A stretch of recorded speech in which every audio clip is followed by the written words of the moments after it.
make a video about those distances. All right, my friend, here we go. Now, first thing first, I used this map because this is the map you had in your video. Now, something on the map, there's a scale down at the bottom. It's up here. Let's look at it together. All of these little increments, all the dashes, each one of those is a degree. As you can see, 60, 120, the scale goes from 0 to 180 degrees. Now, we're going to look further into that. Look, 60 miles to 1 degree. Each tick is 60 miles. We shall continue. Now, these are the 4 points you want me to look at. So we're going from New Zealand to Chile and Australia, Melbourne to Dubai. These are our 4 points. I transferred them to the scale. These are the distances on the map to the scale. We have 125 times 60 is 75,000 miles, and 180 is 10,800 miles. Boom. Your distances, your map, your scale. So now you want to know about why the flight times are different. Well, these things come in a lot of different styles, right? Big ones, little ones, ones that do international flights, ones that do domestic flights. They fly at different altitudes, they fly at different speeds, my friend. Simple questions. Ushuaia, Argentina sits just below the 54th south latitude, the southernmost city in the world, and it receives 17 hours of daylight with a maximum of 17 hours and 20 minutes daylight that happens on the winter solstice. Now, the heliosophists say that this would be impossible with a revolving spotlight local sun, which very obviously revolves around our motion of the plane, but let's assume that fictitious forces are real and people are upside down in Australia. These extended hours of daylight in the southern latitudes during December is exactly what you expect with the local sun circling a motionless plane. Since the winter solstice is when the sun makes its southern outermost circle on the Tropic of Capricorn, this city in Argentina also says that they have the shortest day as well during the summer solstice every year, which also fits the same thing. It's still flat Earth. That is when the sun is at the Tropic of Cancer, its northernmost circle around the fixed center point.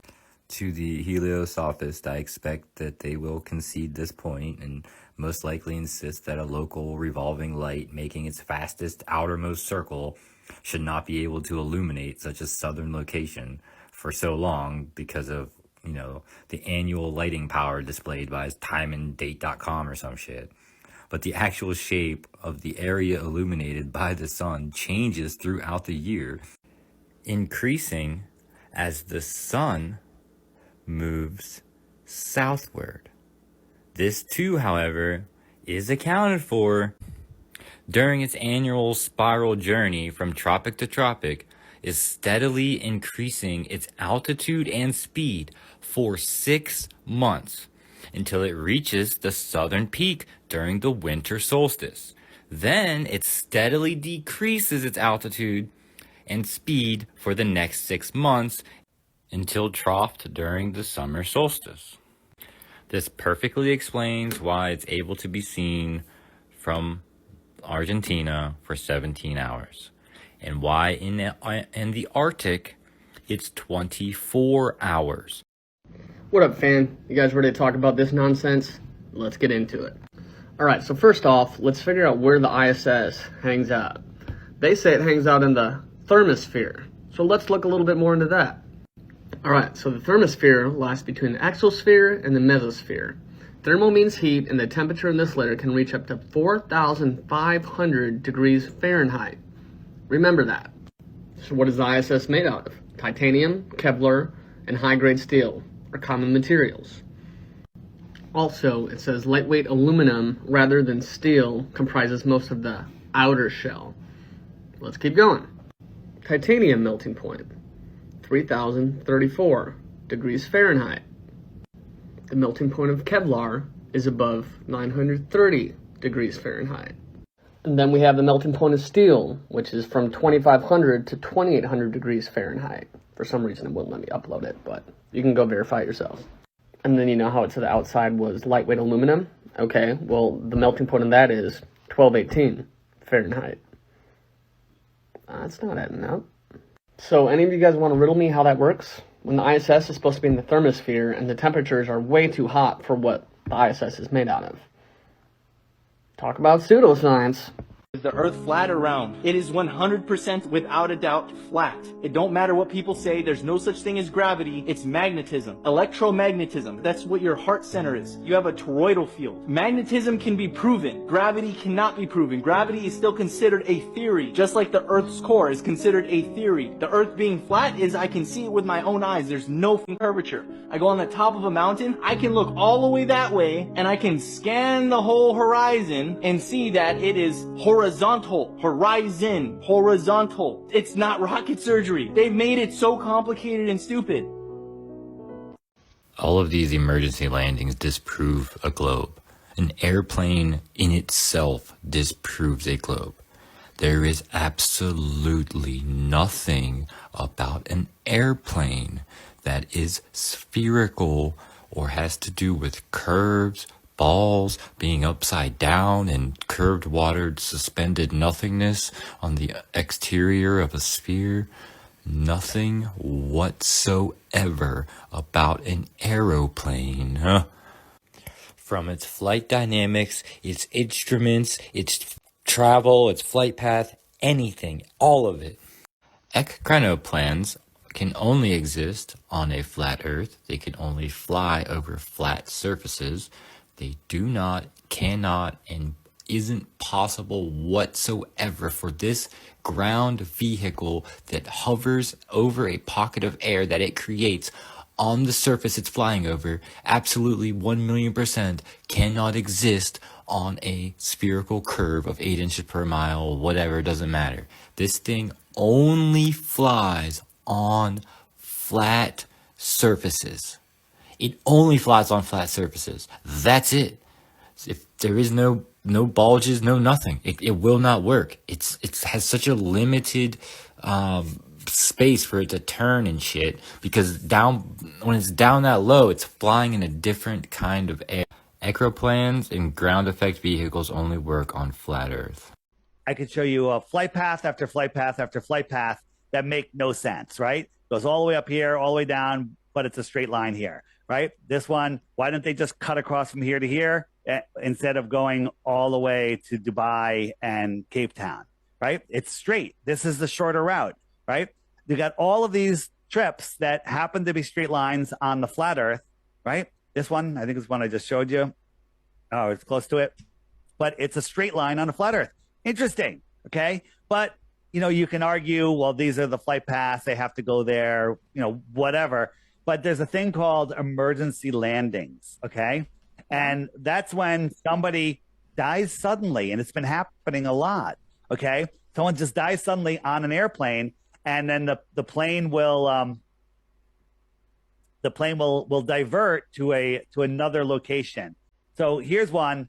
New York City to Hawaii, emergency landing in Seattle. Now, it doesn't look that far here, but this is over 1,000 miles off the flight path. Okay, why did they land there? And the answer is because Seattle is directly on their flight path. Emergency happened, baby, or heart attack, who knows? And they landed in 15 minutes. How did they get 1,000 miles in 15 minutes? Okay, here's another one. Whoops, here we go. Here's another one. This one, they diverted to Moscow. Okay, Moscow, right on their flight path. Here's another one. Another one diverted to Moscow, like almost 2,000 miles out of the way, and they got there in 15 minutes. How'd that happen? Okay. Here's another one. They went all the way up to Calgary, right? Calgary's right on the flat Earth map, right on the line, right? Two more, and then we'll move along. So here's one from New York to Auckland, New Zealand. Right about here, there was an emergency, and they diverted to Fiji. Why didn't they just finish the flight?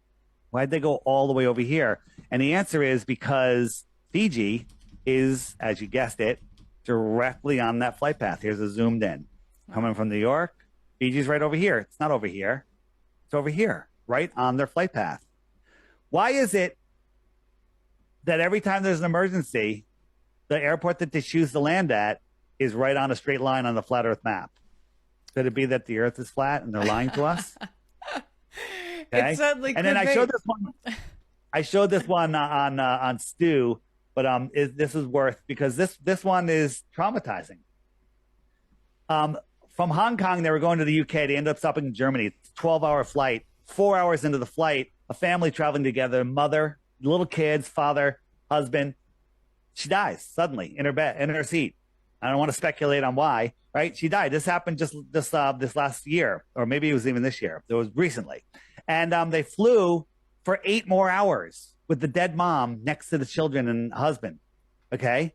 8 hours. They could have landed at dozens and dozens and dozens of airports. Okay? But they didn't land. They didn't land at all. Now, why could that be? Why is that? There's 2 reasons. Because this is what it looks like on a flat Earth map. 4 hours into the flight, they're flying over Russia. Wow. What would happen if they landed in Russia and Russia's like, please let us help, and they showed compassion and help and cooperation? That could spark peace, right? Yeah, God Can't have that in forbid. today's Oh, environment, right? yeah. And then the other thing is, somebody like me might go, hey, look, they're flying over Russia. It works on a flat Earth. It doesn't work on the other, okay? The cat's out of the bag. People are waking up. It's, you know, it's these automatons, NPCs, I call them, that are out there defending their prison. They're in a prison for their mind, and they're defending it. People are like, well, everybody would have to be in on it. Nope. You mentioned pilots before. I kept meaning to get to that.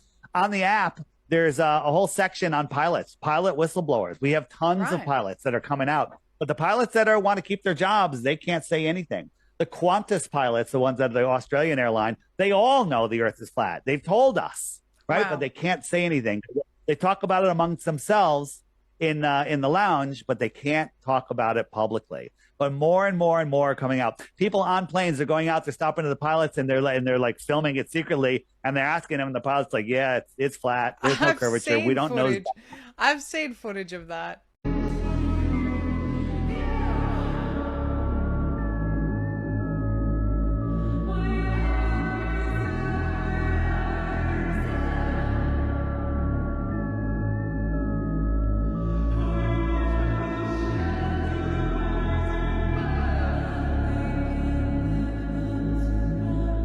But the deal with pressures equalizing is that would also mean you can't. Have you noticed how Planet Peterson explains this like we're just sitting there still hanging in the middle of this caravan, right?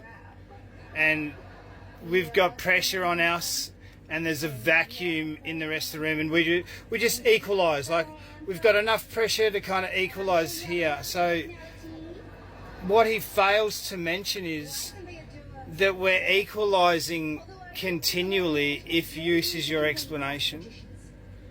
We're equalizing as we spin on the daily 24, on the yearly 365, and then on the ever-ending travel through space at 1,000,000 kilometers an hour. So what he's not explaining is, and he calls us idiots, is that how do it'd be gone. Like, it doesn't work. You can't be traveling at that many different rotations and spiraling through space and sending this caravan all the way around Australia and argue for equalizing pressure. Like, that's the cigarette smoke out the slightly open car window. It's always going to be equalizing. It will never ever be equal as long as we're flying through a negative pressure outside that window, which is what is happening. Tell me I'm wrong. Space is fake and there are no satellites orbiting in space. All communication on Earth is either land-based or undersea cable. Listen to what this lady says. Yemen's Houthis have threatened to cut the Red Sea underground fiber optic cable if the US and UK launch another attack on Yemeni airports. This is a huge threat, as this cable is the lifeblood of communication pathways connecting Europe, Africa, and the Middle East. The severance of these cables poses a serious threat to geopolitical stability global financial markets, and cybersecurity. More than 99% of the world's international internet traffic and more than 80% of international telephone communication traffic passes through submarine fiber optic cables. 96. It's a big boy. So I got two big guests, big names, big bodies. Huge. Yeah, I don't even know if I introduce you to. You got Rampage the Legend Jackson here. You got Bradley. Meet me at 260. Martin. How much you weigh right now? Why people care if people believe in the earth the way the Bible describes it? Why do people get so mad about that? Does the Bible describe it as flat? Yeah. It does? With the dome, the firmament, and everything. Oh, that's news to me. That's new. You never read the Bible? No. That's the problem. That is a problem. That's why I go to hell. So why do people get mad at people if they just describe the earth the way the oldest history book describes it? Yeah. So this mean you think it's flat? Yep. You do? Yeah, I do. But what were you gonna say about? This is what changed me when I looked into emergency landings. Something simple as that. That's what changed me to go more to like, oh yeah. Then I went to the Bible and started reading with the Bible. You know, I used to be a Christian, so I was like, oh, I've read this stuff before, but we think of it different. I went there. Now I look at the Old Testament like a history book, and so I went and read it and like a history book. I was like, oh, okay, it broke everything down for me. But if you look into whenever you have time, just look into emergency landings. What do you mean by emergency landing? Like when say somebody's flying from Asia coming to LA, and like if it's an emergency or something, and then see like the way they land, and then you gonna think like, wow, that's not an emergency land. They went all the way out the way, and then you got to break down why did they do that? Why they go all the way out the way, and they say it's an emergency landing. That's what changed my mind. Why would they go all the way? Exactly. That's the point. Exactly. But why would that prove that the earth is flat if you go out of the way? Because if it was an emergency, a real emergency, wouldn't you go somewhere closer? When you go somewhere closer? And not somewhere out of the way? When we see the emergency landing on the globe, it don't make sense. Oh, because it's like this. Yeah, so it's farther away. Yeah. So common sense would tell me that we're being lied to about the geography of our things. Why lie to us about the earth being round, though? That's the big question. Don't waste any more time. Visit the links above now and order my book, 16 Emergency Landings Proving Flat Earth. Visit my online store now and order the new enhanced Gleason's Flat Earth map. This map used to be in every school and library in the nation before NASA was created in 1958, when the maps were ordered removed. Have your Gleason's map hanging on the wall in your house where no government can take it down. Here you see it hanging on a wall in the house of the late Charles K. Johnson. Here is a quote from the book 1984 by George Orwell. Every record has been destroyed or falsified, every book rewritten, every picture has been repainted, every statue and street building has been renamed, every date has been altered, and the process is continuing day by day and minute by minute. History has stopped. Order your map now.